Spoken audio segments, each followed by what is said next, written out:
Like, comment, and subscribe. Please turn on the notification. Welcome to the channel. Good morning. Thanks for tuning in to Let's Talk About It Media 21. Thanks for being here. Thanks for supporting the channel. Like the video as you guys come in. Give me a few seconds to get into my system to pull everything up. But thanks for being here. I appreciate everyone for being here. I hope everyone had a great weekend. I did.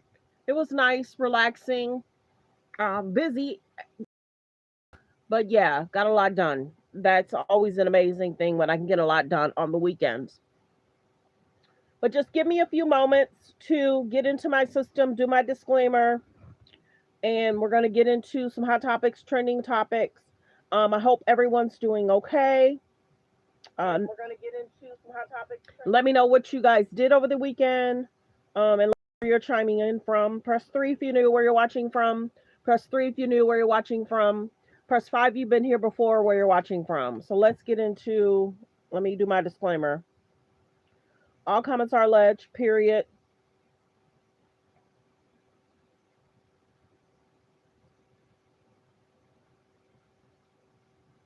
Please like, comment, and subscribe, period. Copyright disclaimer under Section 107 of the Copyright Act of 1976. Allowance is made for fair use for purposes such as criticism, comments, news reporting, teaching, scholarships, and research. Fair use is used permitted by a copyright statute that might otherwise be infringing. All comments are alleged, in our opinion, and for entertainment purposes only.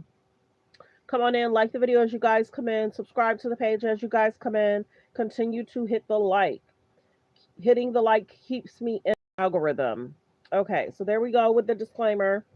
Appreciate you all for being here. We're going to get straight into the videos, you guys. I'm going to get straight into the videos.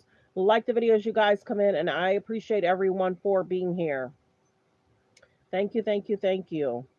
As we also bring in MSNBC political analyst and host of the Fast Politics podcast, Molly John Fast, and staff writer for The Atlantic, Mark Lee. Always good to see you both here, all three of you, in fact. So, Yamiche, the headline in the New York Times today reads, South Korea negotiates release of its workers detained in the Georgia raid. Yeah, that doesn't really sound like something that happens between close allies. Any regrets from the White House for what happened in Georgia? Do they see it as one of the many unintended consequences of these sweeping raids? And could it damage tariff talks with, again, one of our closest allies? Well, those are all key questions that I've been asking Alex, but I haven't really gotten any clear answers, at least this weekend, when it comes to the White House. I mean, I was even trying to confirm whether or not this flight that South Korea says is going to be taking off sometime soon with about 300 South Korean nationals that were detained in this massive raid, whether that was definitely happening. The White House not confirming that either. That being said, the president spoke about this on Friday, saying that if people are here illegally, if they're working illegally, then they will, of course, need to be held accountable. So the White House and the president don't seem to be backing away from this, but as you said, South Korea is a key ally of the United States. We're in the middle right now, the U.S. and South Korea, of trade negotiations. And by the way, South Korea has pledged more than $500 billion with a B investments in the U.S. So in talking to experts, they say all of that could be at risk if it becomes a situation where the U.S. and South Korea can't really agree on anything here, Alex.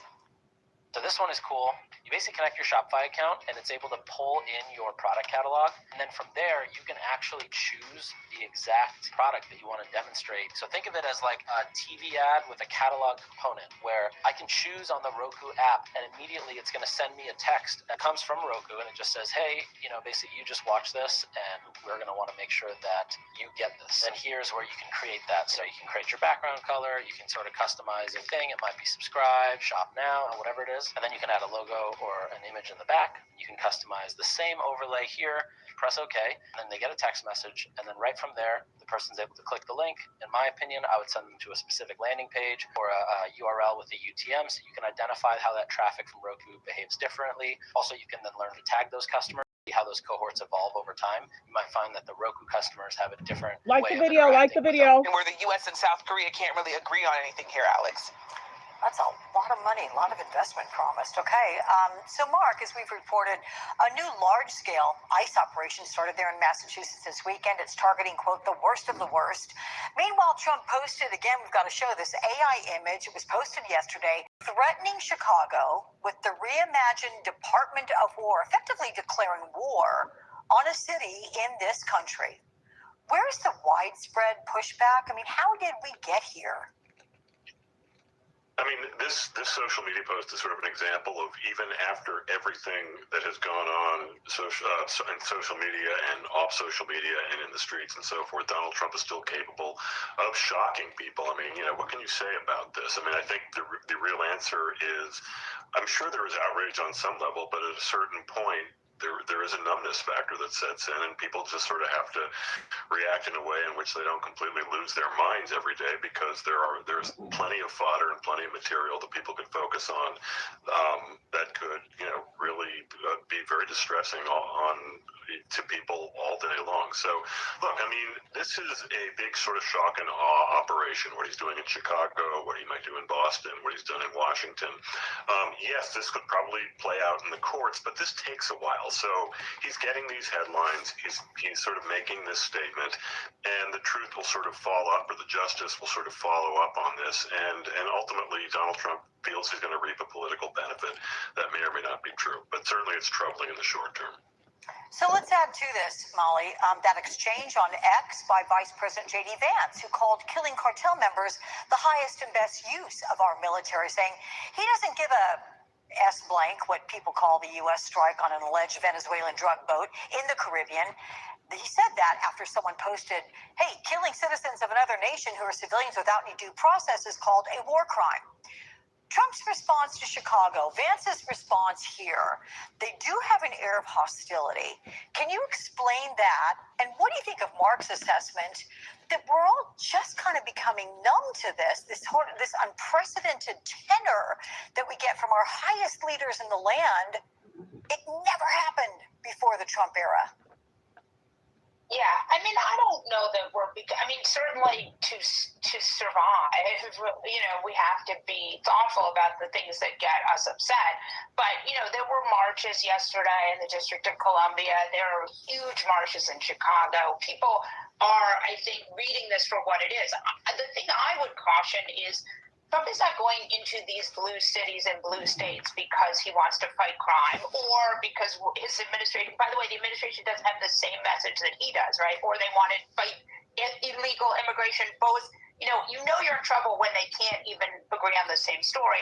But either way, that's not what this is about, right? This is about these sort of moves towards authoritarianism. And I think it's really important because when you look at what Trump World is doing with the universities, it's the same thing. It's not about anti-Semitism.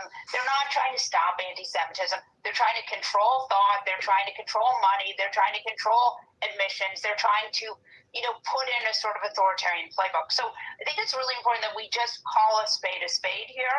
And I do think, this is not a coincidence. He's going into Chicago. He's targeting Pritzker. He sees that Pritzker is a very strong governor. He sees that this is Obama's city, But I think the one thing that sort of makes me feel better about this is it clearly is illegal. We saw it was illegal in Los Angeles. And, he's going to try this in Chicago. District of Columbia obviously is different because it doesn't have the same kind of federalist system protecting it. But I do think it's important when we see what's happening here to be really clear-eyed and to know what it is, and that these are authoritarian leanings, and he would even say it, and that this is not about crime or immigration or any other number of things. Yeah, I'm glad for that assessment there. Quickly, Yamiche, to you, because I know you've got to get back to the White House and do more reporting. There's another New York Times headline. Trump tramples Congress's power with little challenge from the GOP. Are Republicans outside the White House at least a little concerned about the administration's tones and actions? Do you think challenges will ever come? It's a good question. As of right now, what we see is Republicans who are very willing to do what they need to do to be on the same page as the president. There are a lot of people up for re-election, so they are very worried about Trump supporters and people in their districts not re-electing them if they're seen as at all being at odds with President Trump. That being said, there is one place that you are seeing a little bit of change here and a little bit of breaking from the administration. One on vaccines. We had that hearing where we saw at least 2 Republican senators grilling the health secretary, talking about the fact that they don't believe people are able to get the vaccines that they need. We also see a bipartisan effort to release Epstein files, that being, of course, Jeffrey Epstein, the notorious sex trafficker. There are a lot of people who are also pushing for more transparency there. So we're seeing Republicans on the Hill also be focused on that. So those are at least 2 areas where there's a little bit of daylight. Okay, Yamiche, you can take off. Thank you very much. But my question next to you, I'll see you next hour. Mark, we've seen some protests popping up all over the country. While there are no real sense of nationwide movements overall, this new NBC poll shows 52% of respondents are either dissatisfied or angry or furious with the Trump presidency. Do you think it's just a matter of time? Or do you think most people, and again, back to what we were talking about with your first response, are just kind of accepting this as the norm in the Trump era? Well, I mean, I think a few things. Good morning, everyone. There's about 122 in the building. Please hit the like button, you guys. We only have 4 likes and 122 in the building. Please double tap the screen to hit the like. Hit the thumbs up above the video, below the video. Good morning. Good morning. Thanks for being here. They're true. I mean, those numbers are not good for Trump, but they're also kind of in the ballpark of where he's been both from the start of this administration and the last one. I mean, once the low 40s, and which is where he is in today's polls, is usually, I guess even slightly a high end of where he often finds himself. I mean, I guess if it goes under 40, that's a bit of a danger zone for him. I mean, I do think that over time there will be a build of protest, and the resistance will eventually find some kind of cohesive movement and voice. I mean, I think, another dirty little secret here, though, is people are scared. I mean, I think this is what happens when you have a, authoritarian or sort of adjacent authoritarian response here. I mean, this is not an easy thing to do in protest at this point. I mean, there is a lot of unknown out there, and this is not an administration that seems to be operating with any checks and balances whatsoever. I think that begins with the Republican Party, which is in lockstep with him. And look, so there's more uncertainty. This is not as simple as just sort of going out and holding a sign. I mean, I think there is a level of great anxiety in the streets about what could happen in this country. And I think that's sort of a reality at this point, and pretty sad. You agree, Molly? You think there's going to be any kind of national resistance buildup? I think there will be, and I also think that, yes, billionaires have been deeply cowardly, and Republican politicians have been deeply cowardly, and it's disappointing. But we put our faith in the wrong people, right? I think that there are people on the street. I saw these huge protests. They're not as cowardly in power are. So I think that, it is certainly very disappointing to watch some of these tech billionaires and some of these universities cave to Trump. But remember, they are operating, for shareholders and rich people, and they have decided that that's a calculus they want to make. But, I had this grandpa refused to name names during McCarthy. I brought this up last time I was on too, but it wasn't so brave. It was just that he knew the right thing to do.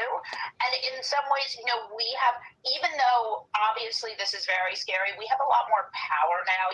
Every single person has a cell phone. And one of the things Pritzker said about this was, he said, don't, be peaceful and document everything. Right? That's what he said. Document everything. You don't need to worry about whether CBS is going to show this, because people have cell phones. And so I do think it really is important to realize that Americans are more powerful than they've ever been. Like the video, fair use, reaction clip. Please hit the subscribe button when you guys come in. We're trying to hit 50K by next month. Please hit the subscribe button when you come in. We're trying to hit 50K by next month. Ratings been? Yeah, okay. So this to me was the fascinating thing because, I come on either every Saturday or Sunday or sometimes like this weekend, both days, and I talk about, Trump's approval rating, he's underwater. I come up with some witty line or some line I think is witty, like he's more underwater than the Little Mermaid or something like that. And I decided to actually look, okay, how long has this dude been underwater? All right, so let's take a look at it. All right, negative net approval rating for Trump every single day. Every single day in my aggregate polls since March 12th. Since March 12th, in terms of number of days, 180 days in a row he has been underwater. That is basically half a year. The NFL season started this week. You basically have to go back to the end of the last NFL season to find a day in which Trump was above water. The bottom line is he has been swimming with the fishes for a very long period of time, Jessica. And what groups has he lost ground with? Okay, so, we're talking about the fact that he was last positive. You got to go back before March 12th. So what has changed? What has changed since February, which was the last full month in which he was above ground? Well, take a look here. Trump's net approval rating among age 18 to 29. We're looking at the CBS News poll, but it holds true in the average as well. He was +2 back in late February. Look at where he is now. My God, that is a 32-point drop since the beginning of this year. How about Hispanics? He was at -6, a little bit underwater, but not too bad. But look at where he is now. -34 points. What is that? That's a 28-point drop since February. These, of course, were two groups that he exceeded expectations with back in the 2024 election, did much better than the traditional Republican has this century. But now these groups have absolutely moved away from him, and he is way underwater, 30 points and 34 points underwater. Those two groups have moved away from him in tremendous fashion, and it goes a long way in explaining why his overall approval rating, his net approval rating, has fallen to the floor and been negative for such a long period of time, Jessica. And what issues does he do well with? Okay, so there are a few things that I think that are so important to figure out here. Okay, so we're talking about groups, right? Is there any place where Donald Trump does well with? Well, let's talk about issues first. Okay, Trump's net approval rating. I got crime, immigration, foreign policy, the economy, trade. There's a whole slew of red, and this isn't Republican red. This is negative red, Jessica Dean. -2 points, -3 points, -12 points, -14 points, -17 points. On all the key issues of the day, he is underwater, Jessica. No wonder you can't survive in a presidency having a positive net approval rating when you're underwater on all of these different issues. And, of course, crime and immigration were two of his best issues, and now he's underwater on all of them. And then, of course, the economy, which was the reason he was reelected in the first place. This is the one I really circle here. He's 14 points underwater, which basically looks pretty much like those CBS News and NBC News polls, which have him at -12 and -14 points. I'll point out one last little thing. I'm going to jump ahead of questions because I just feel like I'm in such a roll, Jessica Dean. I just feel like the energy with Don't let us stop you. So thank you very much. So we see all this negative, but the thing that you pointed out at the beginning that I think is so important, what is the one saving grace for Donald Trump right now?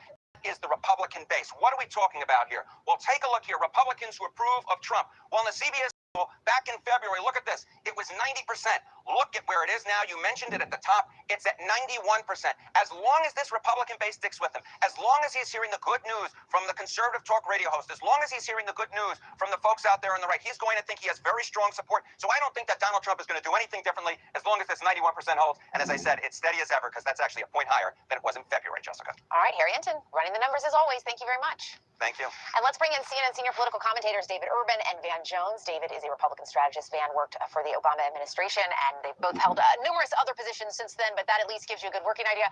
David, let's start first with you. Sometimes I have to prompt you with the whole question, but Harry just went through a lot of data. What did you think about all that? Yeah, listen, so Harry's great at that, and what he didn't tell you, though, and what Harry would admit to, is that Donald Trump's ceiling, ever since he's been a candidate, has been 44%. That's the number in that YouGov poll that just came out this morning. The CBS YouGov poll is at 44%. By the way, that's up 2% since the last poll in July. And so he's consistently polled at 44% approval rating. And so, that's kind of where he was at when he won the election in 24. It's where he's been at consistently. And as Harry points out, he's up a percentage point with Republicans. And so I don't think that, that Rome is burning here. I think that Trump is continuing to do what he did. He's delivering on the messages that on the immigration and cracking down on crime that won him the election in 24. And he's being rewarded among the base for it. What do you think, Van? Well, look, I think that if I were Republicans, I'd be worried about that Latin number. They scared the living bejeebers out of us in November when you saw this stampede of brown voters rushing to Donald Trump. We said, holy crap. And that was the whole ballgame. And then you got a bunch of young people as well. And so that's why you've seen the therapy bills for Democrats going through the roof, because we had this fantasy that we were always going to be the party of black, brown, and young voters. And suddenly we're just the party of African-American voters. And even we didn't come out as strong as we usually do. Trump could have kept all that if he had done what he said he was going to do on immigration. He said he was going to go after the bad folks. And listen, I live in Los Angeles. There's some people who need to get the heck out of this country. But they're not nannies. They're not people who work, who are standing around Home Depot trying to get a day laborer job. When he started going after just everybody's kind of working class cousin, it just the floor fell out from under him. And I'm telling you, as somebody who lives in Los Angeles, there are a lot of people. And I'm not now, listen. He has a lot of support in some parts of the country, but in parts of the country where working class Latin folks thought he was going to go get the bad guys, and they went and got their cousins, he's in real trouble. David, do you think, just again, putting aside the 91% approval rating with Republicans, but to Van's point, we saw those numbers with Harry, the younger voters and the Hispanic voters that are dropping off from supporting the president. Is it because he's gone too far on some of these issues, like what Van's talking about?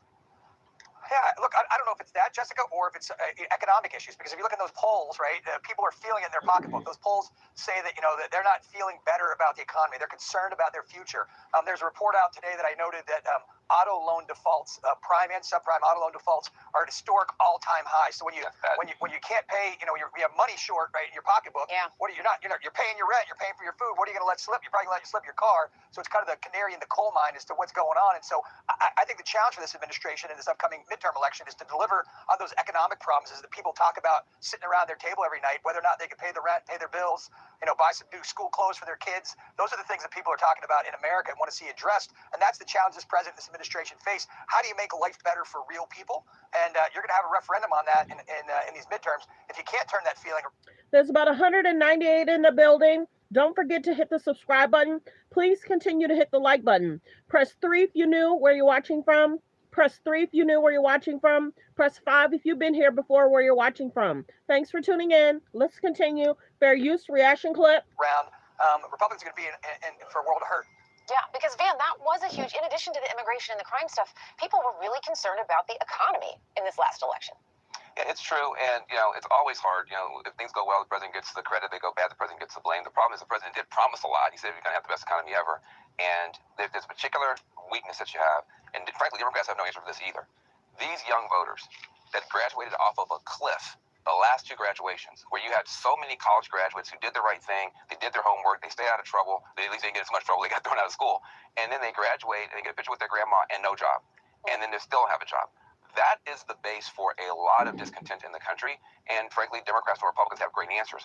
But if you look at here, right now I'm in New York City, the entire New York mayoral race is being turned upside down by these disappointed college graduates who are under the age of 30 who said, I did what you told me to do, and there's no job for me. I could have literally stayed at home like my ne'er-do-well cousin and played video games. I'm in a better position. I'm mad as hell. That is something both parties are going to have to deal with, but Trump is losing those voters by the bushel. And you live where now? In New York. Like the video as you guys come in. Like the video as you guys come in. Thanks for being here. Thanks for subscribing. Let's continue. Fair use reaction clip.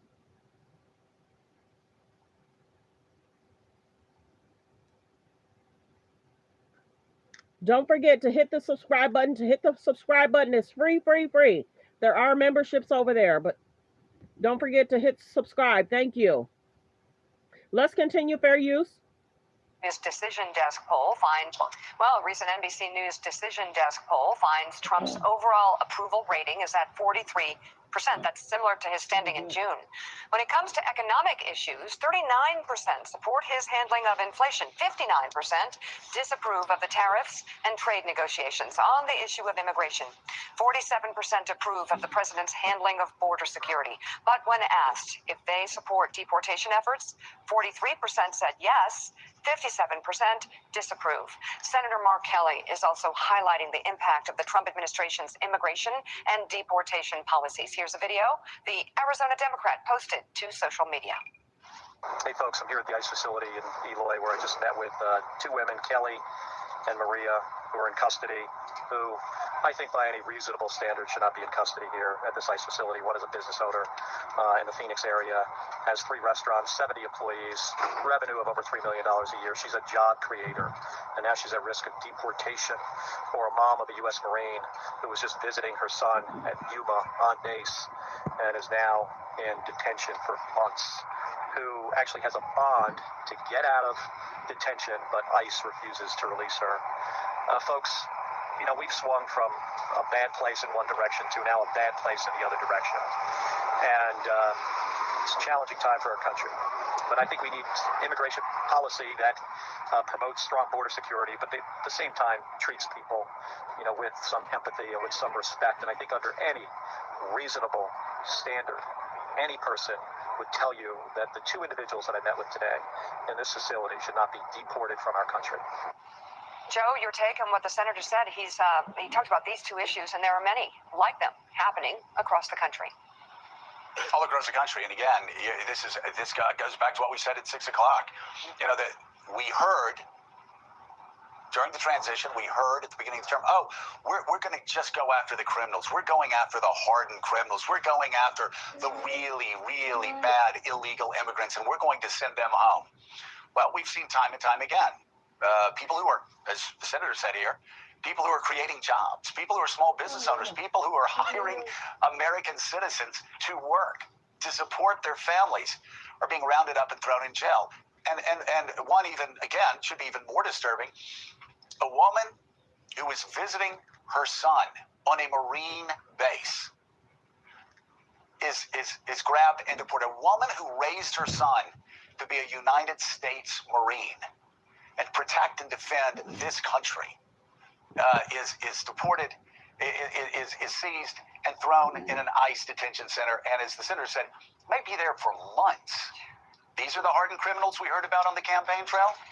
But Chris Matthews, we showed the poll numbers, and I will say we were warning. I'll speak about myself specifically, but other people on set were warning for several years about how the crime issue would help Donald Trump get reelected or help Republicans win elections, that the issue of a porous border would do the same.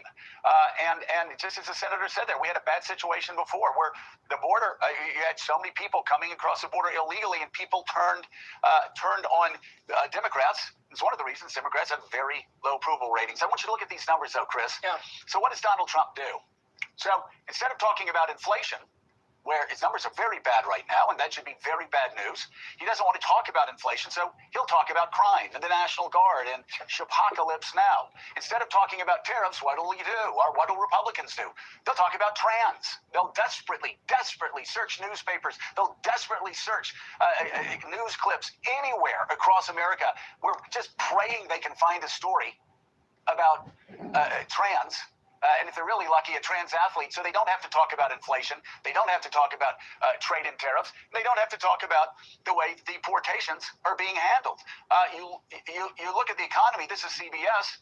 Donald Trump is minus 18 on the economy. On inflation, CBS News says he's minus 28 on inflation. So, Chris, President, the White House, Republicans, they don't want to talk about inflation.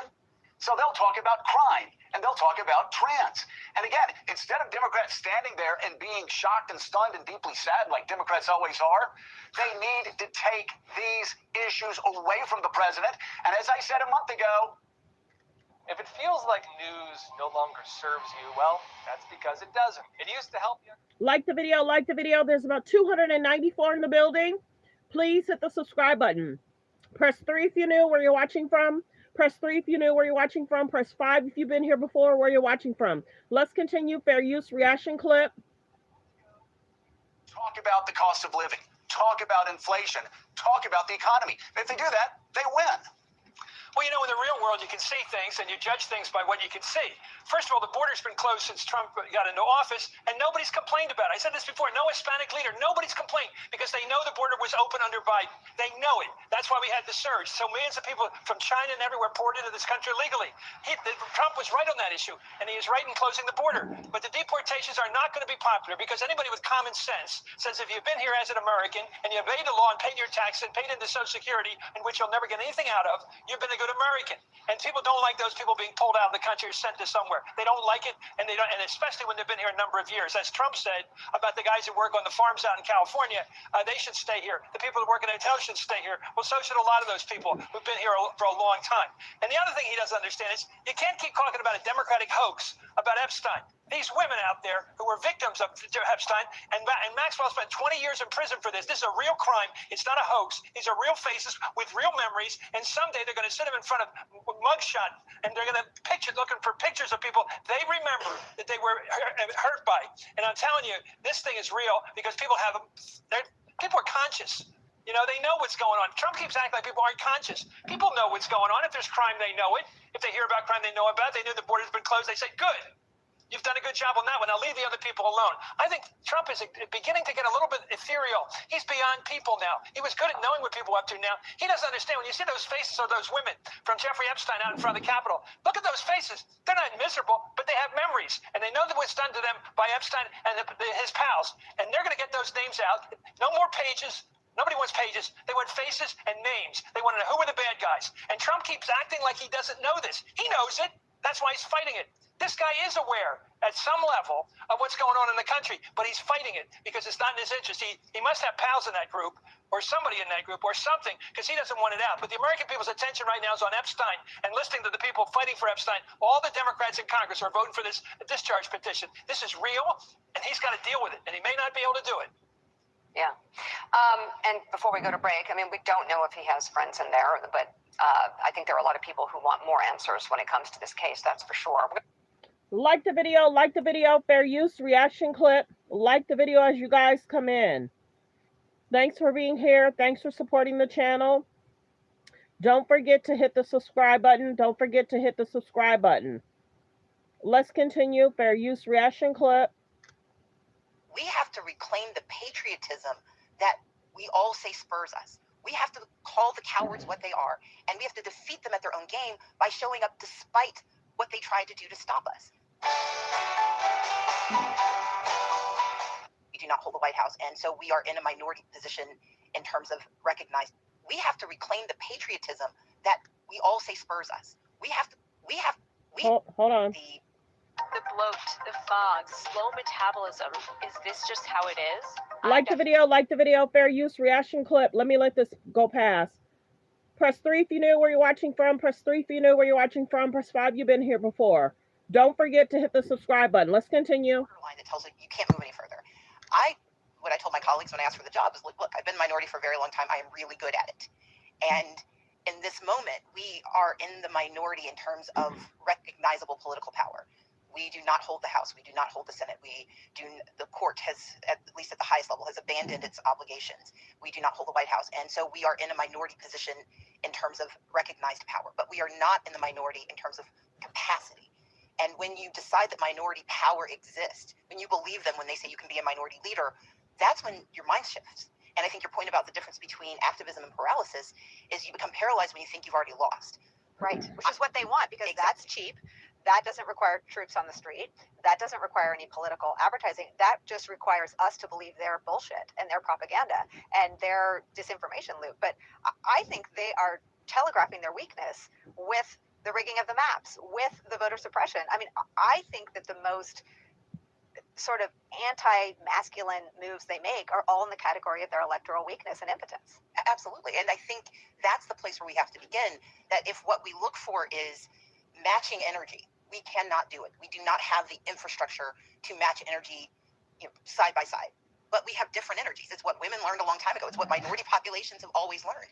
You cannot fight the master with the master's tools. You have to create your own. And so in our case, you use what you just described. There's an impotence to their behavior, which is why they're trying to actually manufacture law. There is a distaste for their behavior, which is why they're trying to cloak it. The false notion of emergency is language that they use to justify what they want, which is they want power. And when we get past the language to what they actually intend, that's when we can start to fight back, and that's when we can win. It's like dominance versus mandate. And it is undeniable that they can dominate, but it is false that they have a mandate. I mean, the most unpopular things, and I agree with the analysis that he's doing what he said he was going to do, right? We've heard that a million times. That is true, but it is also true that there is no mandate for it. You've got former generals who worked for Republic. John Kelly was the one who warned on the behalf sort of the military, of the men and women in the military, about having troops on the streets. All the calls have come from inside the House. Why do you think Republicans are so non-responsive to the alarms being sounded by Republicans? Because they want to be on the side of victory, and they believe that the structural power should trump the actual people power.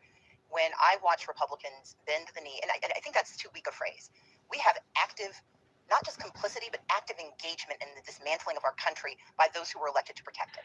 So when a member of Congress, knowing better, votes to dismantle and to take money away. Let's use the congressman from Alaska, Dan Sullivan. So when Dan Sullivan stood on the floor of the U.S. Senate and said, I know that I'm going to harm the people of Alaska by rescinding the funds that pay for the only public access to information they have. When he says that and then votes that way and then says, but we'll fix it later, that is no longer bending the knee. That is complicity. That is active engagement. And the reason they're doing it is because they think this is where power is going to be. They have forgotten why they were elected, and they believe they were elected to keep the job, not to do the job. And it's just that simple. We keep trying to construct these larger architectures of justification. You've got craven people who like power, who like position, who like titles, and they think they can keep those titles as long as they glom on in the clique along with the tyrants and the fascists. And when those tyrants and fascists lose favor, they are going to remake themselves in the image of what comes next because they don't care about people. They care about their power. What's so interesting, though, is that the power in a democracy, and I understand where we're on that knife's edge, but the power is derived from support among the people. And to me, the greatest difference between Trump 1.0 and 2.0 is they no longer care about support from their people. In 1.0, you had Steve Bannon loudly warning about the things that would damage MAGA, and they were things like Medicaid cuts. We now have the big, not so beautiful bill that's driving grassroots protests and rebukes into the town halls. Complaining about indiscriminate cuts. I mean, Trump wanted to hurt people that didn't vote for him, but was persuaded by advisors like Bannon, I think the story goes, not to hurt people that voted for him. He doesn't care this time. That seems to get us into your list of 10 steps toward an autocracy. Will you take us through that? Absolutely. And I'm going to draw the fine point that you made, which is that Trump 1.0 was an attempt to weaponize democracy to achieve power. Trump 2.0 and the Republican agenda is to dismantle democracy so you don't have to accede to the wishes of the people. In Trump 1.0, you needed to because you still thought you had a democracy to contend with. Trump 2.0 decided, why bother with democracy? Let's just go straight autocracy. And we know that happens, and I'll do them really quickly. Step 1, you have a free and fair election, but it's for the last time. Step 2, you exceed executive power. You use what the law says, and you go as far as possible. And in this case, you go so far as to break the law. But that leads us to step 3. You weaken competing powers. So you have a Congress that is complicit, that is suborning, that is actually leading you to this unfettered power. And you have a judiciary, not in the lower courts, but in the Supreme Court that says, we can't stop you, and even if we wanted to, we won't. Then you go to step 4. You've got the government. So it breaks because democracy works when people think they get something for their contribution.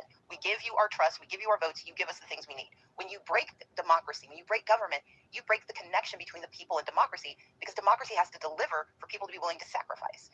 Then you install loyalists. You put people in charge who you know are not going to do the will of the people or even the will of the Constitution. They're going to do the will of the leaders. That's what we see happening. That's why they're going after Lisa Cook at the Federal Reserve Board. That's why we no longer have a functional CDC, because loyalists who have no commitment to their jobs are doing the bidding of their master. Then you attack the media. You come after folks like Nicole Wallace and others because you can't allow the truth to be told. And this goes to your point earlier about Steve Bannon 1.0 and Steve Bannon 2.0. You cared about Medicaid because you were afraid that every television station was going to lead with that story.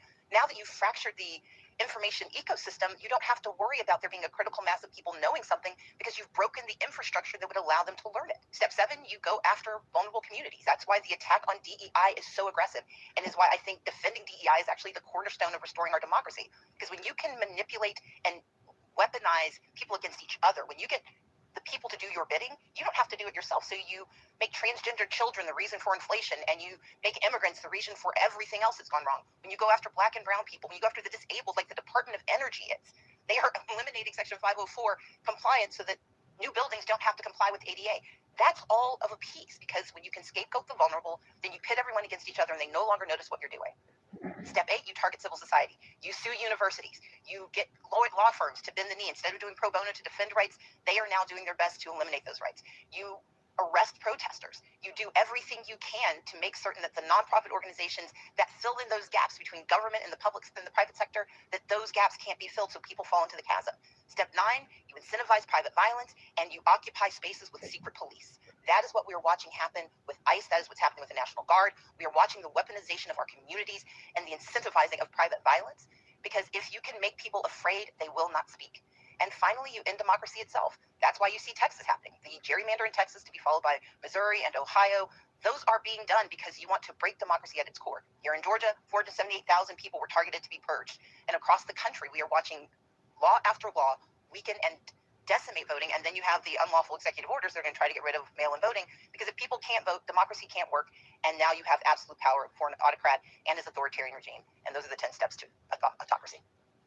What's interesting is that I don't think they would dispute any one of those items. And so what is it in our country that made it acceptable for one of the two parties, for which, half of the voting public selected, to do those things out in the open? A lack of courage, because people who have power often want to hold it. There are people who want to have power, and there are people who want to be power adjacent. And what's happened is that you have entire swaths of our community who've been convinced that the people taking their power aren't the ones they should blame, it's everyone else. And that's why the DEI piece is so important. When you don't have to hold your legislator accountable and you can instead blame the woman who cleans the hotel, then you get to have a target that you can focus on and no responsibility for your invective. But you also have watched our economy weaken time over time. And it's not the Biden economy that's weakened. It's a capitalism that has said that we no longer will try for actual benefit to anyone. When we moved into the space of remarkable income inequality, where the gap widened so much, people had to fight. People fight for the thing they think they can get to. And it feels so remote that you can actually dismantle the current inequities that we have. And so Republicans are taking advantage of it. They're filling the void. They're saying, oh, it's not the company that pays the CEO 100 times more than you. It's the waiter that you have to tip. That's the person you should be mad at. Because Republicans have been able to redirect both venom, but also pain onto the people who are the least able to fight back because they want to keep the power. Can we go back to sure. Georgia? And because it feels like Georgia is patient zero for voter suppression, which is the gateway drug to ending democracy, which is the project they're engaged in now. And what they did in Georgia was so offensive that Major League Baseball, which almost never gets involved in politics, moves the All-Star game from Georgia to Colorado. Why doesn't that then wake everybody up? There are only Republicans attesting to the absence of voter fraud in 2020, but all the same, train barrels down the tracks in Georgia, passes a voter suppression law, masquerading as voter integrity law. The momentum in sports, which is so reluctant to do anything seen as political, is followed by nothing. Everything comes back to Georgia. There's no boycott. Nothing else happens. Why?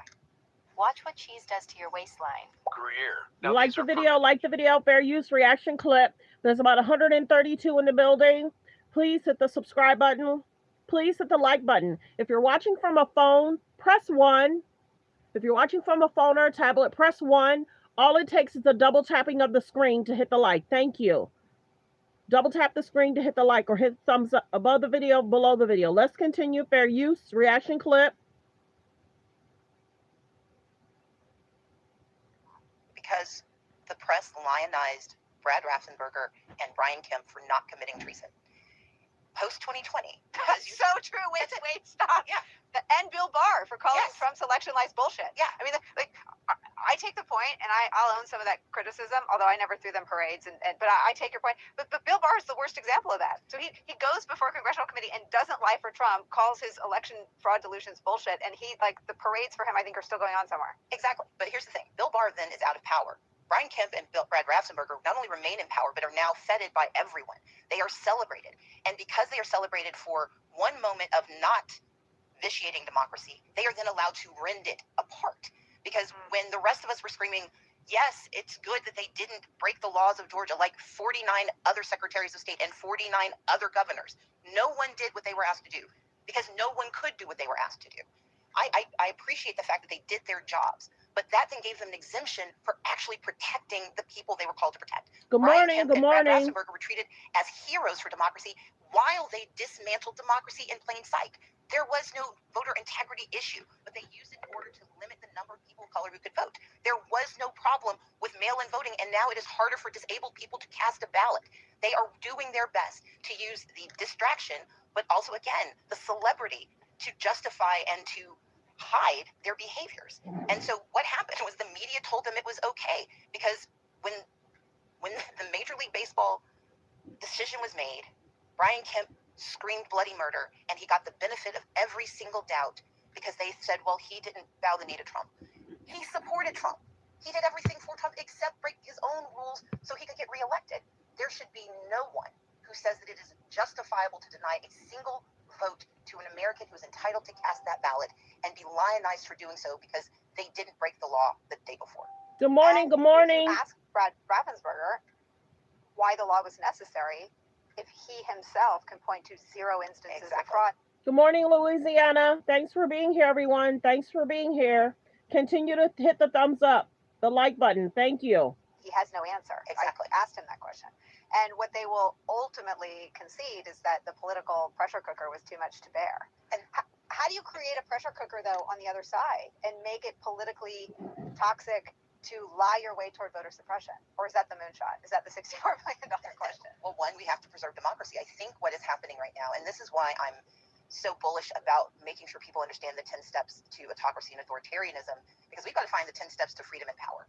And one of those steps is restoring the right to vote. Instead of trying to fix what has been broken and decimated, why don't we talk about what we should have? Why aren't we a nation that has automatic voter registration in this country? Why aren't we a nation that makes it easier for you to register on the day of an election? If you've been able to pay your taxes, you have to pay your taxes the day you live there. Why can't you vote the day you get there? And so those are solution sets that we have to start pushing for, but we can't get there unless, one, we talk about it. They didn't just start chattering about voter suppression in 2021.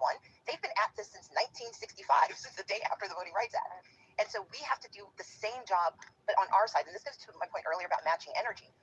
We can't be as cavalier as they are, but we can be as intentional as they are. We can want as badly for ourselves what they want to take away from us. It also seems like there's such a long set of facts about the absence of voter fraud in America. Yes. I was involved in the 2000 George Bush campaign, and after that election, James Baker and former President Carter were on a commission to look for voter fraud, and what they found is there isn't any. And what Bill Barr testified to under oath, is that there wasn't any. So if you believe, and I think it's amazing that that never changed. It's a crime that doesn't exist. Yeah. So voter suppression and gerrymandering are all solutions responding to a manufactured problem, and it's all rooted in political impotence, weakness, no support among the electorate, and no confidence that your message will appeal to a majority of Americans. How do you make that like the burning fire that sends not just Democrats, but independents and former Republicans who don't want to be associated with something that relies on sort of a corrupt mission to suppress the vote predicated on a lie and a lack of responsiveness to their needs and wants? We have to call it what it is, which is cowardice. These are cowards who are watching the transformation of our nation into a truly pluralistic society. In 17 years, this will be a majority-minority nation, and no one racial group will have political power as an absolute good. And here's the thing to remember. Race is the strongest predictor of political leanings in this country. It is not a guarantee of any victory, but it is the strongest predictor. And if you are a political coward, if you are a moral coward, like the Republicans currently leading the charge to dismantle democracy, you can't win the fight with your words. You can't win the fight with your ideas. And so you manipulate and break the system. It's an act of cowardice that a small group of people who are afraid of the people are doing everything they can to silence the people. But the way to defeat them is to be louder than they are. One of the ways I've done this work, and I so appreciate how you have used your platform to talk about everyone, because this is not about partisanship. This is about patriotism. I may want my party to win, but I can't have that happen if we don't have votes. And so my job is not to make sure Democrats get to vote. It's to make sure Americans get to vote. We have to reclaim the patriotism that we all say spurs us. We have to call the cowards what they are, and we have to defeat them at their own game by showing up despite what they tried to do to stop us. That's what we did in Georgia. They didn't welcome us in 2018 when I ran for governor. We transformed an electorate because we got more 800,000 people who had not previously participated showed up because they were told you have the right to be heard. And then they stayed around in 2020, and we had a little bit of an effect. That can be done again and again across this country. Because the other responsibility we have is not to think that victory is a cinematic moment. It's taken 60 years for the current regime to dismantle what we have. We can't wait 60 years to get it back. But we can't expect to win everything and therefore not fight unless we're guaranteed to win. We got to fight anyway. And that, I think, is the place where good people have to enter this conversation. Victory is not a cinematic moment. I feel like that's a sweater I need to wear. Will you say more? Because in 2018, when I lost my election, I was never confused about it. I had conversations with communities, and I would say we won. And that just would send people into these paroxysms of hatred. What I was telling them is, look, not getting the title did not mean that we didn't make progress. When you are trying to defend democracy, when you're trying to serve the people, progress counts as victory, because their goal is your silence. Their goal is your complicity. Their goal is your subjugation. every day we remain free, that is progress. But if we have to wait for this large announcement, like elections, to say that this is when we win, we're going to keep losing. I say let's look for the small interstitial victories we can grasp, those small moments of progress we can make, because that adds up to the actual victory we're trying to get to. I think about this all the time in terms of being on the pro-democracy side. I think Republicans have a greater debt to pay to the pro-democracy side. And so I think all the time about how to undo what I was part of doing. And people ask me all the time what's wrong with Democrats. And I say, nothing's wrong with Democrats. They're the only party in the country that stands for the country remaining a democracy. So if you want to go fight with Democrats about policies, that's super legitimate. It's necessary. But you can't have any more fights in America if they don't start winning all of the elections. Not some of them, all of them. If they don't flip the ratio of state houses controlled by Democrats, if that doesn't swing, if majorities in Congress don't move in 2 years, we won't have any more debates about tax rates. We won't have any more debates about abortion. We won't have any more debates about vote by mail. But I mean, like our kids will probably want to debate voting on their phones. I mean, we will have no more debates. And I wonder how you approach alone in a room with a Democrat that mindset challenge of just win and then we can fine tune all the policies. It's how we get to just win. You deserve to feel powerful when you look at your bank account. Like the video, fair use, reaction clip. There's about 158 in the building. Please hit the subscribe button. Please hit the subscribe button. Continue to hit the like button. If you're watching from a phone or a tablet, press 1. If you're watching from a phone or a tablet, press 1. Double tap the screen to hit the like or hit the thumbs up above the video, below the video. Let's continue. Fair use, reaction clip. Worry about converting the 77 million that cast their ballot for Trump. It's done. And I think I can count on the 75 million that cast their ballots for Vice President Harris. I'm focused on the 90 million who did not believe their voices matter. Right. The 90 million who felt such despair and such disgust and such distance from our democracy that they set a pox on both of your houses because I'm trying to find one. That's the community we have to focus on. And so the only way we get to just win is that we got to give them reason to engage, because we can't win with the numbers we have. That's the work that Democrats can be doing. And if you're going to castigate Democrats for anything, it's that we've got to show we can deliver even when we don't have all the levers of power. What I like to remind folks is before we had power, before we had money, we had each other. It's how we built society. It's how we won revolutions. It's how we defeated fascism. It's how we defeated Jim Crow. We didn't have the power. What we had was each other, and we turned that into power. And it sounds very heady, and it can feel very remote. But to your point, these are the small things you can do to make it so. When those families are kidnapped off of the streets by ICE, no, we cannot go and raid CCOT, but we can make sure we show up with food for those children who no longer know where their parents are. We can be a church that actually works to make sure they have housing and coverage and that they don't drop out of school. We can do those things. And Democrats have to declare that those things matter, because if we want people to vote for us, we have to deliver in the hardest moments. We can't deliver salvation, but we can deliver solution. And we spend so much time trying to get the big things. We forget that the small things are how that we got ourselves in this place to begin with. We can't win by pretending that the pain isn't real. We win by offering succor. We win by offering aid. We win by talking about it in a real language, but not abandoning high thought. We can do both at the same time, but we keep thinking there's going to be this silver bullet that lets us win. We've got to do all of the above because they've done everything else. I mean, you've got such a let it rip, vibe. Why can't, or I won't put it in a negative frame. How do you spread that around? I mean, I think they should. The other thing about what you said, I don't think it sounds heady. It makes me emotional to talk about sort of being in our community, being with your people and helping them, regardless of who they voted for. I remember the most jolting image at the beginning of the pandemic was the vehicles at the food pantries.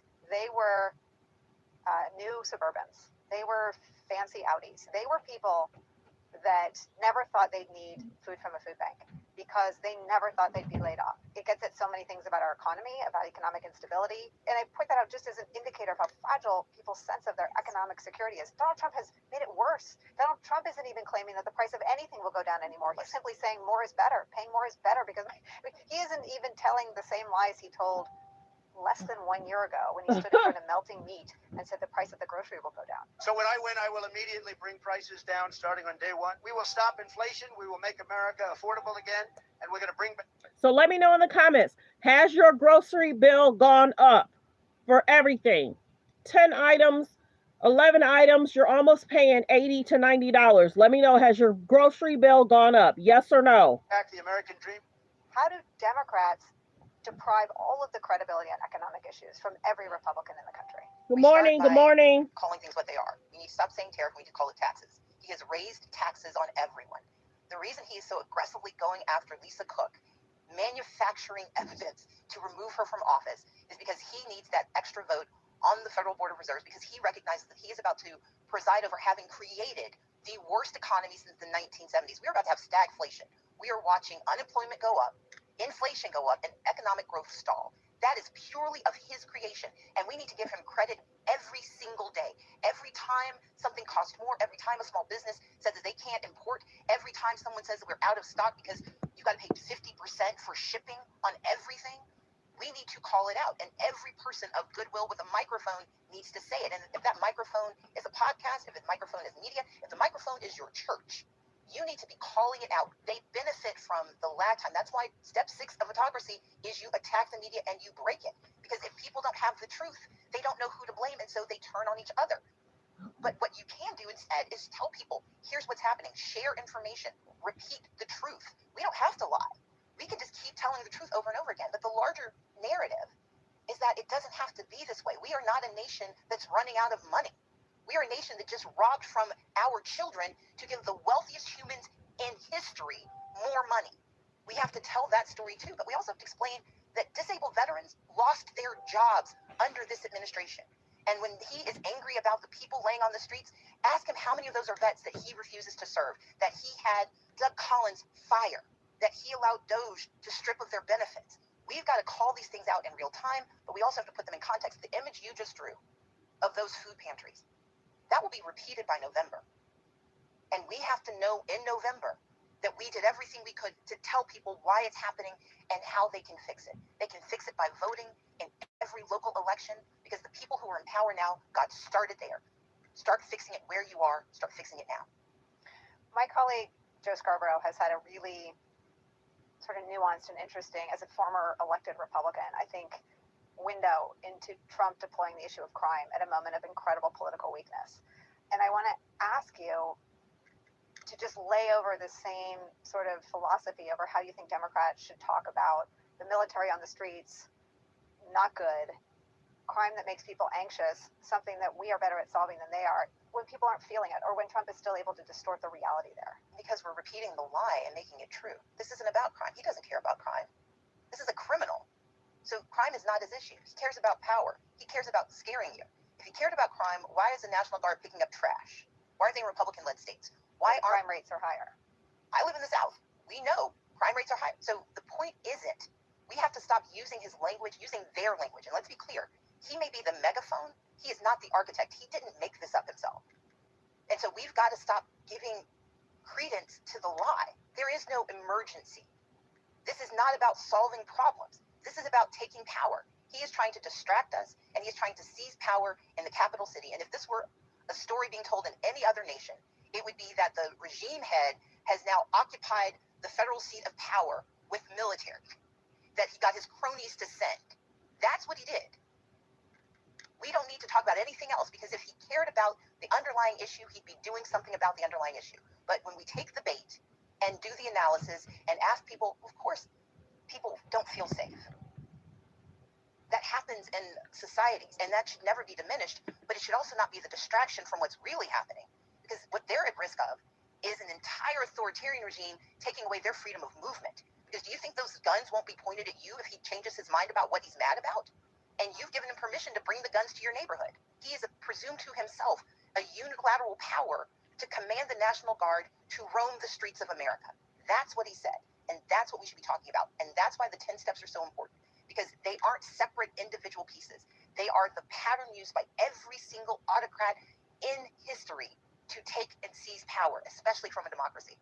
And if we let them distract us, they win.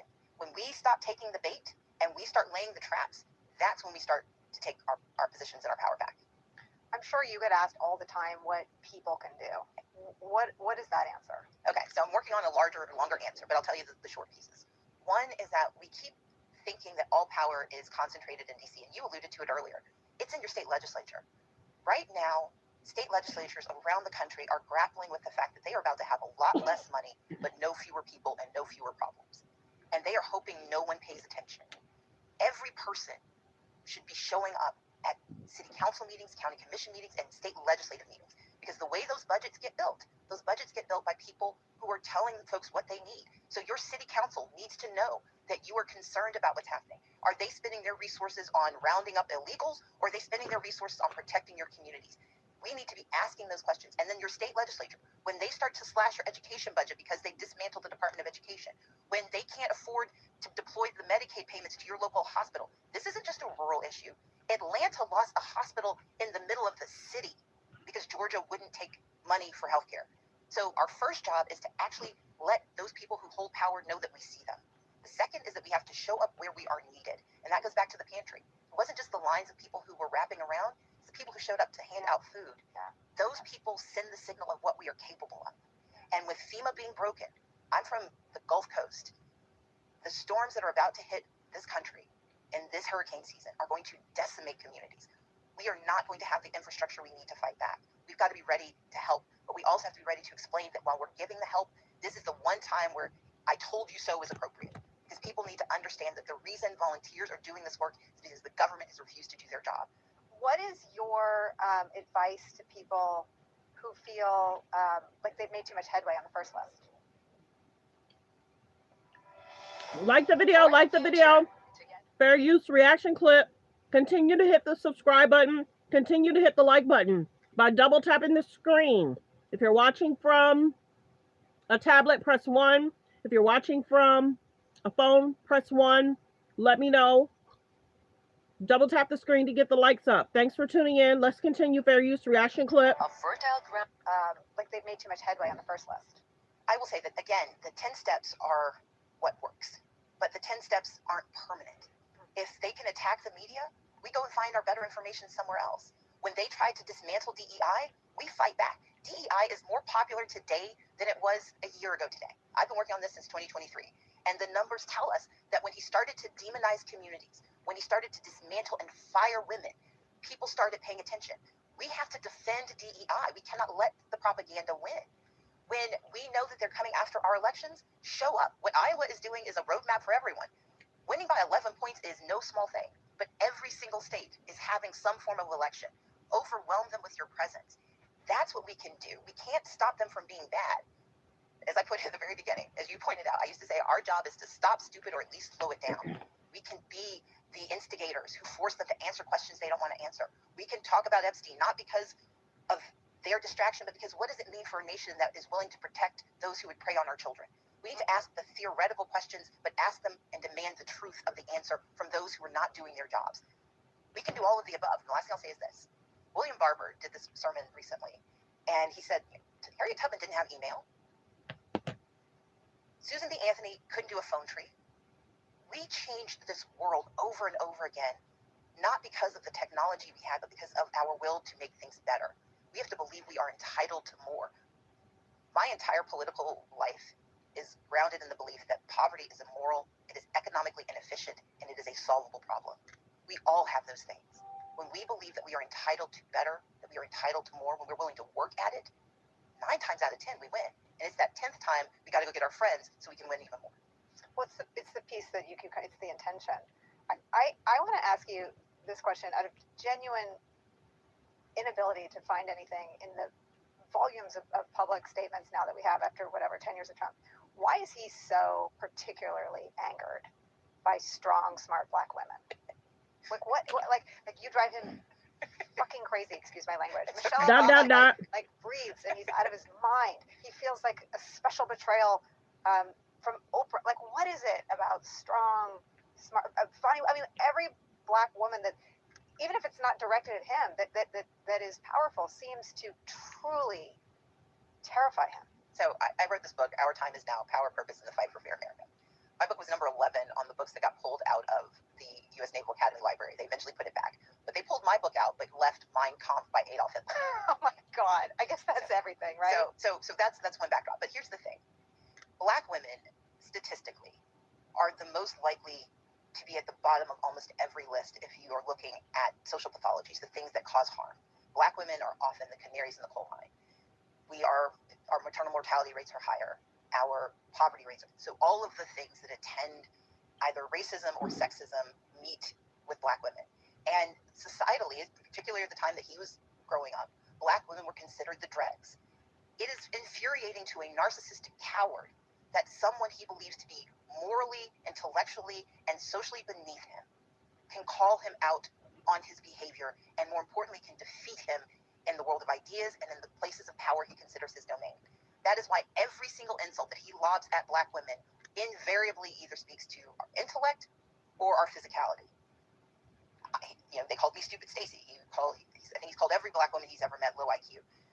Personally, what I know, there's a Southern phrase, a hit dog will holler.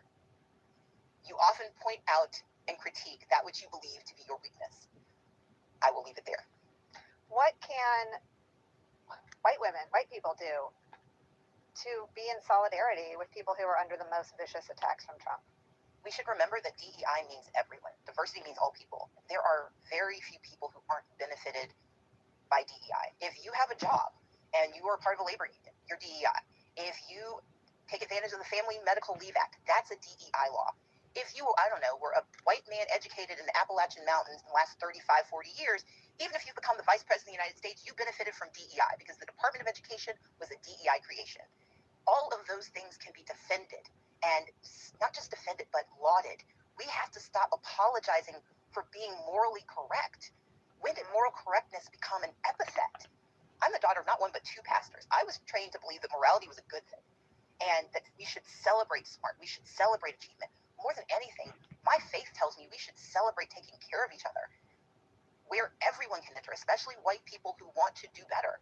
Celebrate those who are being trampled, but more importantly, talk about how you too have been lifted up. If there is one health unlock that you should be doing every single day. Like the video, fair use, reaction clip. Double tap the screen. Thanks for being here, everyone. Let's continue, fair use, reaction clip.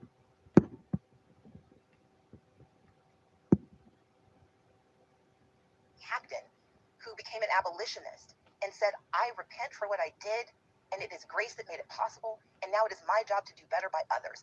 That should be our calling. And while we start with communities that seem to think they're immune, if we do it there, we do it for everyone, and no one should be exempt from having to do this work.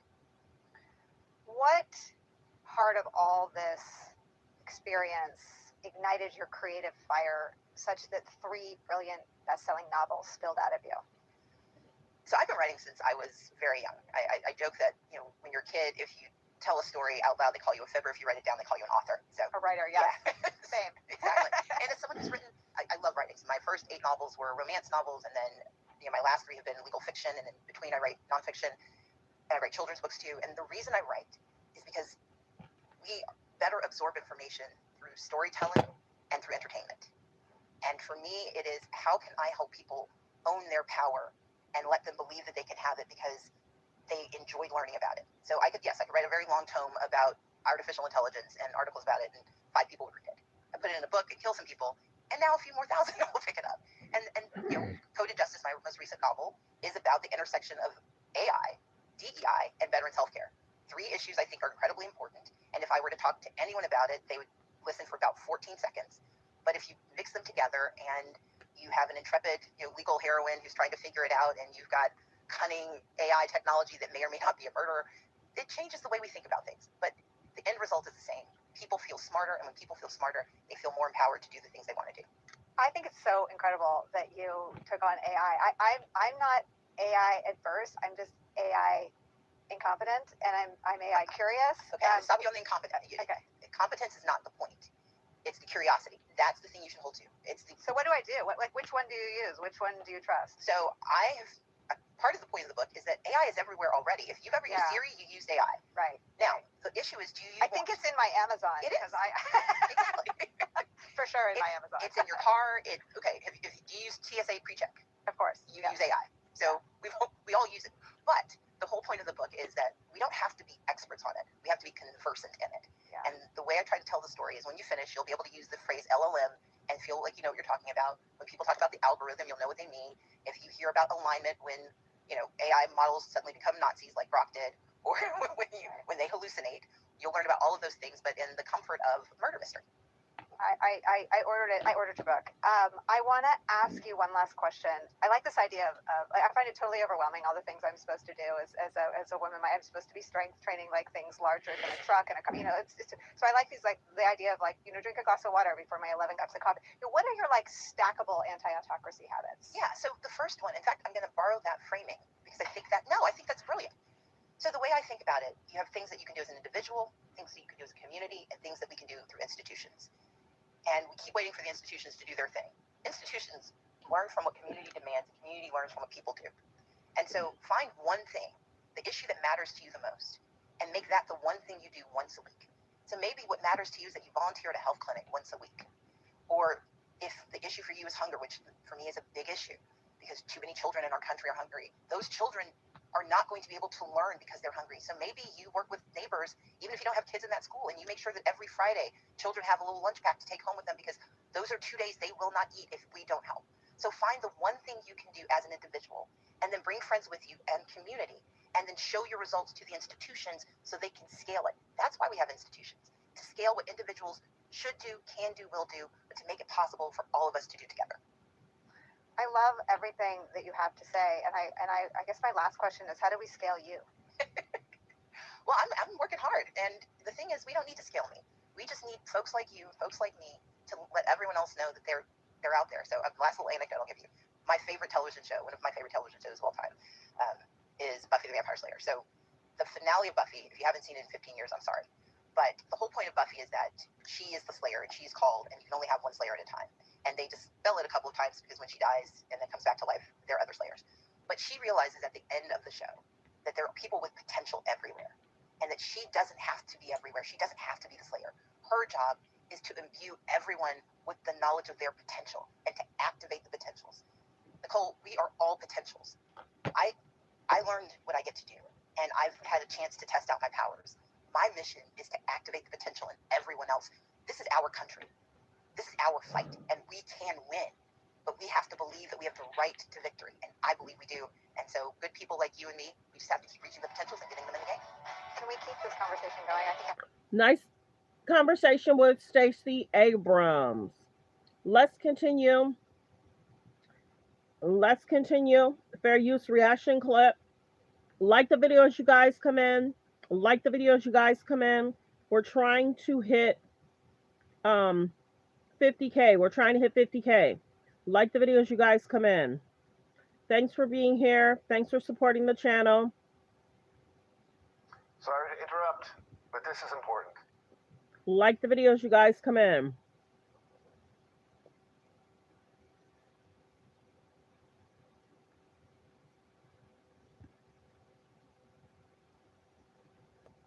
Military strike carried out by the Pentagon on a boat allegedly carrying drugs in the Caribbean. According to the White House, the attack targeted members of a powerful Venezuelan gang. On Saturday, Vice President J.D. Vance posted the following message on social media, quote, "Killing cartel members who poison our fellow citizens is the highest and best use of our military." He followed that by writing, quote, "Democrats, let's send your kids to die in Russia. Republicans, actually, let's protect our people from the scum of the earth." When another user suggested that assassinations without due process amount to war crimes, Vance... I'm joined now by candidate for the U.S. Senate in like Arkansas, the video. Kelly Schaffner. Thanks so much for joining me. Thank you. Appreciate it. So we hear Arkansas, and I think a lot of people are going to write that state off. Why is Arkansas in play in 2026? Well, I think for a couple of reasons. I think, number one, we are entering a time in economic instability in which it's becoming more and more difficult for Arkansans to afford basic things like food and gas. One of the things that I bring to the table, I'm a sixth-generation farmer. I'm from rural Arkansas. I grew up in a town that is literally called Schaffner, Arkansas. It is where my family has been living and farming for 150 years. And I grew up in the fields as the sixth generation. I grew up farming alongside my parents, learning how to grow the traditional Arkansas commodities, which is soybeans, corn, rice, wheat, cotton, and grain sorghum. And I learned from them the importance of, I think, what really reflects a general value in Arkansas, which is that you live your life and you are successful through sweat and service to your community. And I worked hard my whole life. I've done well in school.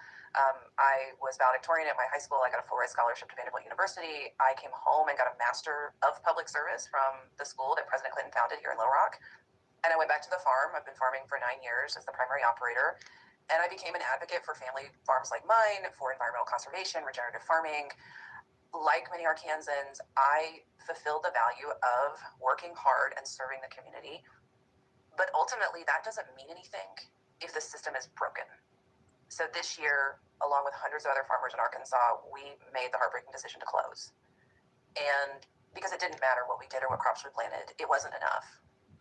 And you don't have to be a farmer in Arkansas to know what that feels like. Too many of us know what it's like to work hard and do everything right and still fall behind, not because we've failed, but because the system is fundamentally rigged against us. And it is politicians like Tom Cotton who are doing the rigging. Create an economy that favors the success of corporations, politicians, and their buddies over real people like Arkansas farmers, like small business owners, like workers in our factories and their families. What is, I think, compelling about the race that we have is that Arkansans are waking up and realizing that Tom Cotton went to DC years ago, 10 plus years ago, dug himself in with his lobbying money and his corporate PAC money, and he forgot all about us. He pulled a ladder up behind him. And we are now ready for real representation, someone that's going to go to DC, represent the real people of Arkansas, and restore the balance and collaboration that we need to solve some of the extreme economic problems that are affecting Arkansans. We are a state that is very poor, that is very unhealthy, and that is very hungry. And people are ready for a representative who not only reflects the values of working in Arkansas, but also simply caring about those issues. What would you like to usher in that Tom Cotton wasn't able to do or said he was going to do but didn't deliver on that you think Arkansans would be obviously receptive to? I mean, for Arkansas, we've been struggling for many years with declining rates of educational quality. We have high rates of poverty and disease. Our rural communities are being gutted by lack of economic development. And Tom Cotton came in on a message of change. We had a pretty solidly Democratic representation. He came in and said, they're not reflecting the values of Arkansas anymore. And so Arkansans voted out those representatives. But then he turns around and does exactly the same thing, digging himself in, hiding behind his own national ambitions. And Arkansans have woken up and realized that, he goes on social media and he whines and complains about everything other than what we care about, which is why is it that we can't afford our groceries anymore? Right. Why is it we can't fill up our cars? Why is it that our jobs in our rural communities are disappearing? Why is it that farmers are going out of business? On Tuesday this week, we went to an emergency meeting of farmers. 500 farmers showed up in a small town in northeast Arkansas to meet with the legislative liaisons of Senator Cotton, Senator Bozeman, and Representative Crawford's office. And in that room, you could see. I'm a makeup artist who doesn't love traditional foundation. That's why I created What the Foundation. Like the video, fair use, reaction clip. Please don't forget to hit the subscribe button. Press 3 if you know where you're watching from. Press 3 if you know where you're watching from. Press 5 you've been here before, where you're watching from. We are now living in an economy that has eliminated the markets for farmers, that has made it to where inflation has overtaken our profits. And if we don't do something, at minimum, 1 in every 3 farmers in Arkansas will go out of business by February of next year, possibly 1 in every 2. And you could see that in the room. One woman stood up, she's an ag lender, and she said that this year, 5 of her clients have committed suicide. Another woman stood up and said at 10 o'clock that morning, her husband and his son were headed to the bank to shut it all down. And I know what that feels like. And, I got up and I told my story. I said, I'm the 6th generation of my family. My son will not be the 7th. I'm praying that we do get assistance from the government. But at the end of the day, farmers don't want handouts, we want markets. And we need leaders who not only care about what's happening to farmers, which Tom Cotton doesn't, but also have a vision for the future. One thing we say in Arkansas is you can't fence time. That means you can't stop the future. You have to have vision, you have to plan for it, you can't go backwards. On this idea of, setting yourself up for success and planning for the future, we have seen numerous instances where Donald Trump has engaged in these trade wars. He's doing it right now. He did it back in his first term, and a lot of soybean farmers, for example, they were impacted because other countries would find markets elsewhere. They would go to Argentina. Even now, there are folks who are looking to Australia to buy beef, for example. And when the trade wars end, we've seen that the customers don't often return to where they initially were buying because supply chains have changed, and the volatility in the market also shows them that, hey, maybe this isn't a reliable customer for us anymore. And so they'll move their markets away from American farmers into, again, South American farmers, Australian farmers, wherever it may be. And so to what extent has that impacted the folks in Arkansas? And almost more importantly, from a political perspective, are folks in Arkansas recognizing that impact that comes as the result of Trump's actions? And I think that we are certainly realizing as a farming community that our markets are disappearing and that they're not coming back. And I could totally get into the weeds, no pun intended, about how we got here. In 2018, we had the first trade war with China, and we lost about 15% of the market that we had in China. And so the government gave us MFP, which was a $9 billion payment approximately to farmers to kind of stave off the bleeding, offset those losses. But then we turned around and we never actually fixed the problem. Yeah. Some of that market came back a little bit, but then we added on, of course, COVID and supply chain disruption, inflation. The conflict in Ukraine has affected our fertilizer prices. So here we are again in the exact same situation we were before in 2018. Nothing has been done to create more market opportunities between 2018 and now. And now we are adding on another trade war, and we have lost our Chinese market for soybeans. We've lost it. And China. You guys, we're almost met the quota for today. Please make sure you hit subscribe. Can I get 50 people to hit subscribe? We've almost met the quota. Please subscribe. Thank you. We're trying to hit 50K by next month. 50 people subscribe. We will meet our quota for today. Thanks for tuning in. Let's continue. Fair use reaction clip. Prepared for this. They have the Belt and Road Initiative. They went to Brazil and they built up an entire infrastructure to provide themselves with all the soybeans they need. So instead of buying from the United States as the primary market for soybeans, we aren't even the secondary market anymore. We're the tertiary market. Yeah. What I said in the public comments at that meeting on Tuesday was that you can throw money at us right now, and we're going to need it. You're going to have to save the farming community. That is needed. Food production is national security. Do not throw money at us and think that's going to solve the problem. Right. We need an updated farm bill. We need to be able to diversify. We need to have control over our own futures by having more options. And we're simply not getting that. And the reason is because our leaders have no vision for the future. And I would like to say that this is exclusive to farmers. It's not. My husband has a small business too. He provides IT services to small businesses. And what he's seeing is the same thing as what we're seeing, which is that you either have small businesses just going under entirely because the cost of everything is too high, or you have them sitting back and saying, you know what, we're going to sit back on our heels. For those business owners, is your supply and demand, are the prices going up? Are your grocery prices going up? Let me know in the comments. Yes or no. Good afternoon. Good afternoon. Thanks for saying hello. And while the economy is uncertain, we are not going to invest in growth. We are not going to add on new jobs. We are not going to borrow money for expansions because we don't know what the future holds. Right. And that is going, I would like to say, that is going to make the economy circle the drain. And I'm not talking about a faucet is dripping. I'm talking about your flush in a toilet. The interesting thing, having mentioned the Belt and Road Initiative, is that was China's response to USAID.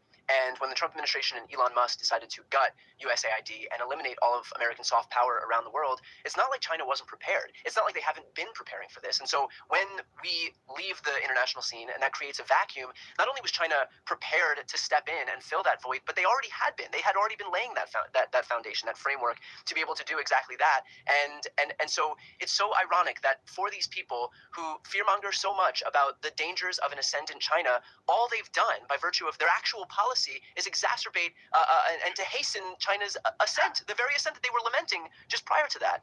And you're talking about Tom Cotton. The man wrote a book about China that he has been hawking. Yeah. And I'm assuming he didn't have much to say when with the gutting of USAID and basically handing Elon Musk the keys to the kingdom. Yeah. Well, and that took $2 billion away from farmers. Yeah. USAID was responsible for $2 billion in crop receipts for farmers, including a lot of rice from Arkansas. We're the top rice producing state in the country. Yeah. We lost tons of contracts. I have friends who lost Canadian contracts this year for rice. It is, And it's really at the heart of it. You know, Tom Cotton talks about, oh, well, we need to run the government like a business. Well, I'm a small business owner. Farmers are small businesses. What they are doing right now to the U.S. government is bad business. Yeah. If you take massive chunks out of our operating budget, and then you simultaneously give tax cuts to billionaires, and then you add trillions to the federal deficit, that is a recipe for disaster. Anybody in the world will say that is bad business. Yeah, and that's reflected in the jobs report that we just saw. 22,000 jobs added, compared to, I think during the last Democratic administration, the average was 377,000 jobs. Now we have 22,000 jobs added, and the manufacturing sector has been absolutely gutted in the last 3 months. Since Liberation Day, we've lost, I believe, a net total of 42,000 manufacturing jobs in this country. I do want to end on a bit of a high note here, and that is, how are you looking at some of these recent special election victories for Democrats? You could look, to another Midwestern state in Iowa and see that there have been 4 races thus far where Democrats have swung roughly 20 points, anywhere from 10 to 20 points to the left. And so how are you looking at these special elections happening across the country? Not just in Midwestern states. We've seen races in Pennsylvania. We've seen races in Florida show the exact same thing. And how does that make you think about your race in Arkansas? I mean, I really think it comes down to being able to put out candidates who are real people. So much of our politics now is a performance. Yeah. Right? You know, our politicians are getting on social media and they're whining about everything except the economy. And people vote with their pocketbooks, and they vote for people that they feel truly represent them. I mean, the reason that my campaign has gained so much traction is because I'm a farmer. I know what it's like to work outside in the elements. I know what it's like to work hard, and I know what it's like to work hard and not make it because the system is rigged for politicians like Tom Cotton instead of for real people like me. I think people are hungry for that kind of change. And I also tell people, you know, I'm an Arkansan. I love Arkansas. This is my home. I want to keep 10 toes in Arkansas all the time. And all I really wanted to do was farm. But if I can't farm, I'm going to fight for workers and families, small businesses like mine. We have to restore, again, that balance and that collaboration in DC that we desperately need. I also think that I say this too, I am not here to pass a party purity test. I'm not here to pass a Democrat Party purity test or a Republican Party purity test. At the end of the day, my main priority is the health and the prosperity of the people of my state. They don't believe. Like the video, like the video. If you're still fair use reaction clip, like the video. There's about 99 people in the building. If you already subscribed, thank you. If you haven't subscribed, please hit the subscribe button. If you're watching from a phone, press 1.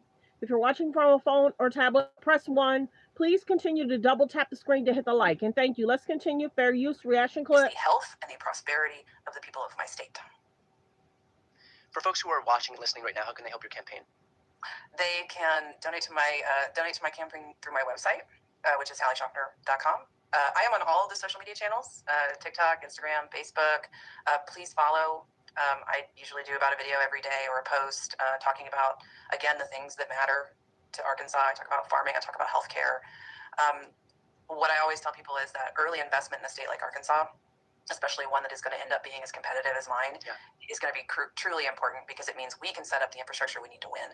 And I also tell people, look, we're not going to outraise Tom Cotton, but we're sure as hell going to outwork him. And I'm a farmer. I know what that means. Excellent. Well, I'm going to put that link to your website on the screen and also in the post description of this video. Also, for everybody who's watching right now, stick around because I'm going to put Hallie's latest ad. I'm going to let that play out for the rest of the video so that you can take a look. If you have not yet watched it, trust me, you'll want to watch it. Hallie, thanks so much for your time. Thank you. Like the video, like the video. Okay, you guys, we've been live for about an hour, 26 minutes. Continue to hit the subscribe. If you already hit subscribe, thank you.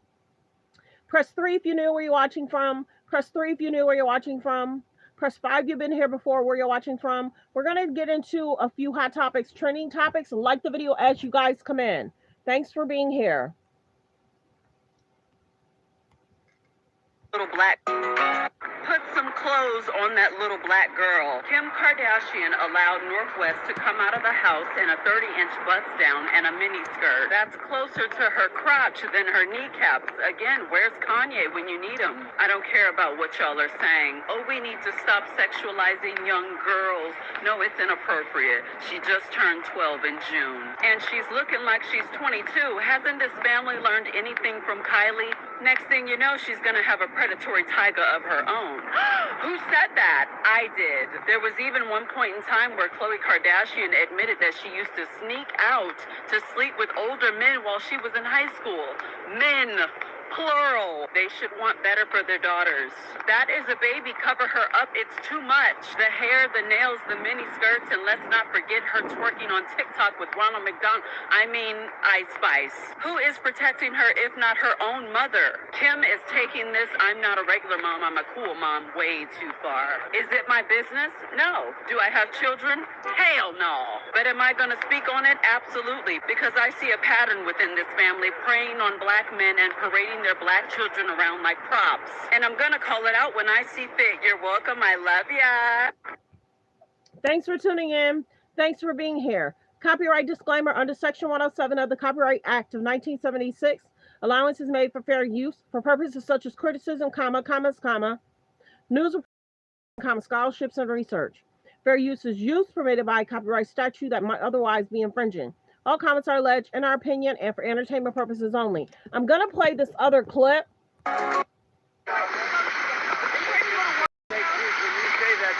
Fake news. Well, why would the Department of Defense? Listen, be quiet. Listen. You don't listen. You never listen. That's why you're second rate. We're not going to war. We're going to clean up our cities. We're going to clean them up so they don't kill 5 people every weekend. That's not war. That's common sense. He told that girl be quiet. Fake news. When you say that, darling, that's fake news. Well, why would the Department of Defense? Listen. Be quiet. Listen. You don't listen. You never listen. That's why you're second rate. Second grade. We're going to clean up our cities. We're going to clean them up so they don't kill 5 people every weekend. That's not war. That's common sense.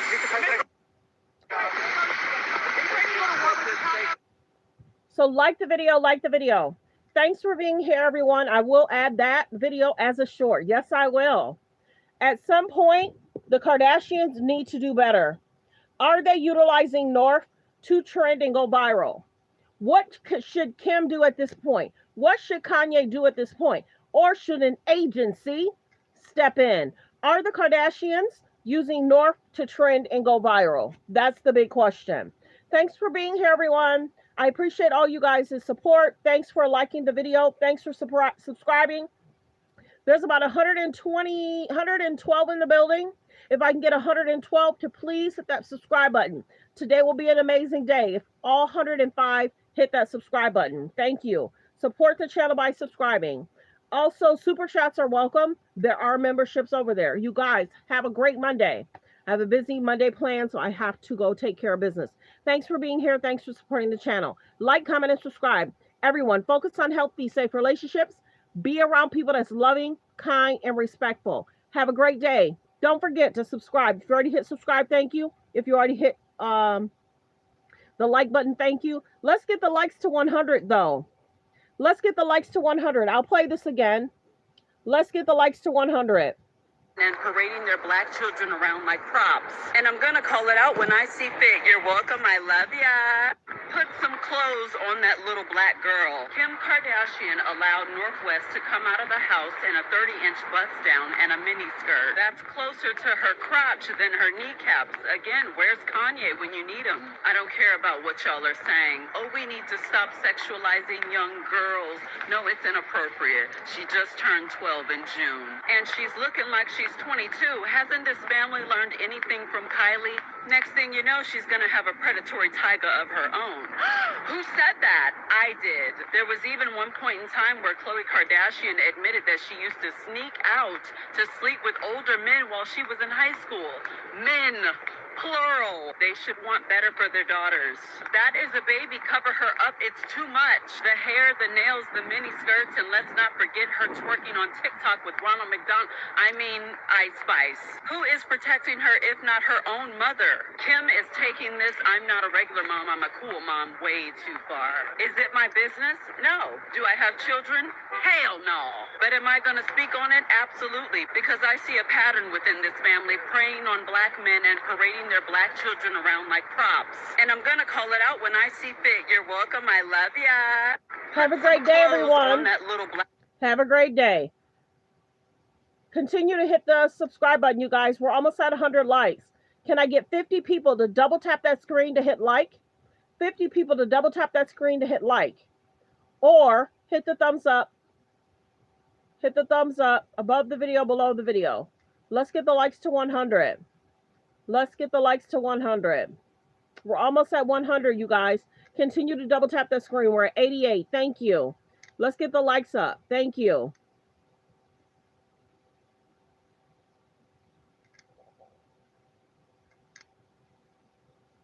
Yeah, it's almost like she'd rather be a friend than a parent. What's up with that? Why is she putting her child in media for criticism like that? She knew it was going to happen. This is not the first time. Go back and look up how Kim got criticized with the Ice Spice thing, and there was something in between that. What is up with her? Is Kanye okay? Is Kim okay? We're at 89 likes. 20 more people. 20 more people to double tap that screen. Was Kanye right? We don't like how he dresses his wife, but his wife is an adult. She could say no. And it seems as if Bianca has been dressing better as she's been covering up. What Kanye does in his own private home is one thing, but once he puts his wife in the media and younger kids are seeing parts they shouldn't see, it's like, oh my goodness. Is Kim okay? Is Kanye okay? What are they doing with these children? And the biggest thing is Kanye put North on a track with who? That was a concern. 10 more people to hit the like button. 10 more people to double tap that screen. It's a concern, y'all. And many people, Kim thought she could distract and change the narrative. Talk about Trump, go to Kai Cenat situation. She thought people were going to let it go, and they have not.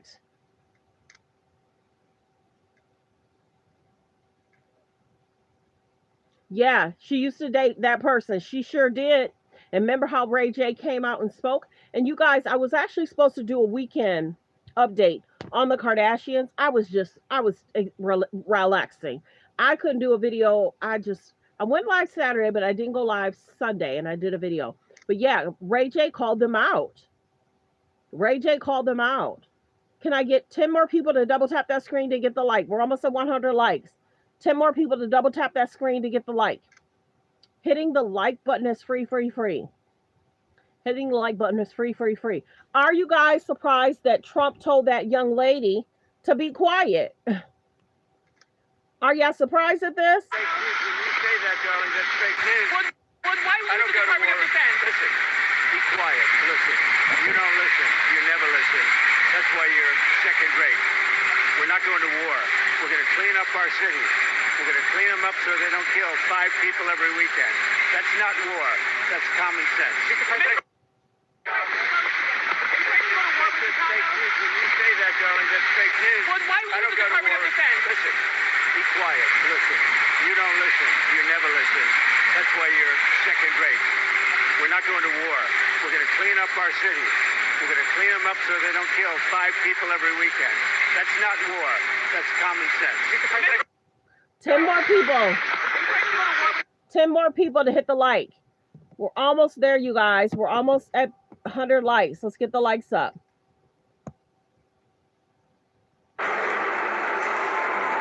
Ten more people to hit the like. Thank you. They're saying he was booed. I heard about that, I think Sunday, but I didn't know he was booed that bad. Are y'all surprised he was booed? 10 more people to hit the double tap the screen. 10 more people to double tap the screen. If you already subscribed, thank you. If you already hit like, thank you. Are you guys surprised that he was booed? A lot going on. A lot going on. He was at the US Open. Please hit the like. 10 more people to hit the like and thank you.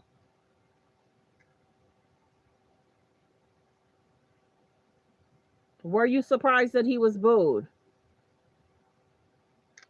And you know, he likes to be liked. He don't like to be booed.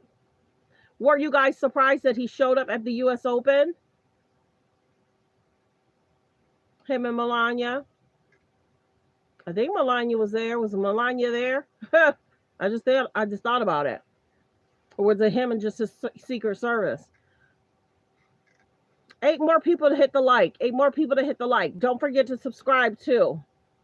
Okay, let's see if there's anything else I wanted to talk about. Cardi B has been trying to sell her CD. She even went as far as to go out on the streets. I'm not going to play the clip. Well, I'll play a little bit. $50 right here, sir.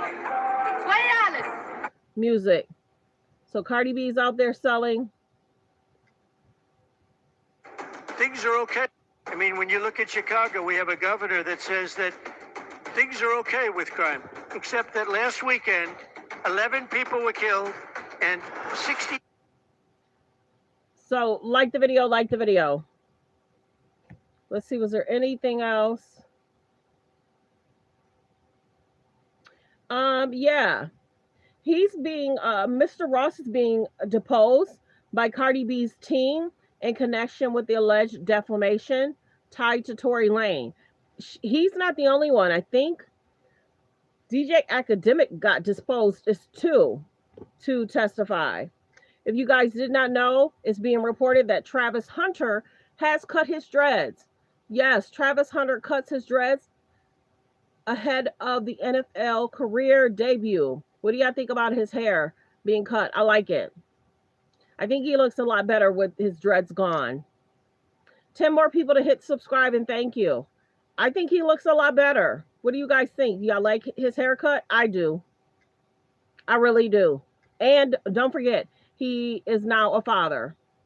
Him and his wife had a baby, I want to say about 2 weeks ago. Okay, you guys, that's it. Thanks for being here. Thanks for supporting the channel. Like, comment, and thanks for tuning in. I appreciate you all for tuning in. Have a great Monday. Be blessed. Goodbye.